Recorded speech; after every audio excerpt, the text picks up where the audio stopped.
पाचव्या टप्प्यातील लोकसभा मतदारसंघाची निवडणूक प्रक्रिया पार पडते आणि त्याचाच एक भाग म्हणजे 20 तारखेला मतदान प्रक्रिया पार पडणार आहे आणि त्या अनुषंगाने लागणारे जे साहित्य आहे त्याचं वाटप आता नाशिक जिल्ह्यामध्ये केलं जात आहे। नाशिक जिल्ह्यातील सार्वजनिक बांधकाम विभागाच्या आवारामध्ये अशा स्वरूपाचं साहित्याचं वाटप केलं जात आहे।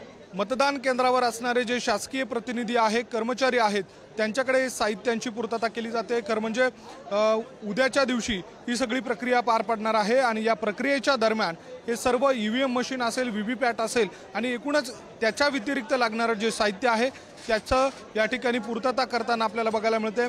सोबतच ज्या वेळेला मतदान केलं जातं ते कुणालाही दिसू नये, त्याची गुप्तता बाळगली जावी यासाठीची ही जी प्रक्रिया आहे त्यासाठी लागणारे जे साहित्य आहे मग त्यामध्ये कंपार्टमेंटचा भाग असेल तर ते साहित्य देखील या ठिकाणी पुरवलं जात आहे।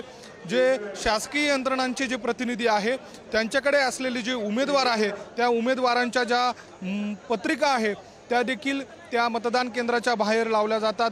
ही जी रीग आहे ही यासाठीच आहे की उद्या होणारं जे मतदान आहे त्यासाठी लागणारं जे साहित्य आहे ते या ठिकाणी घेतलं जात आहे।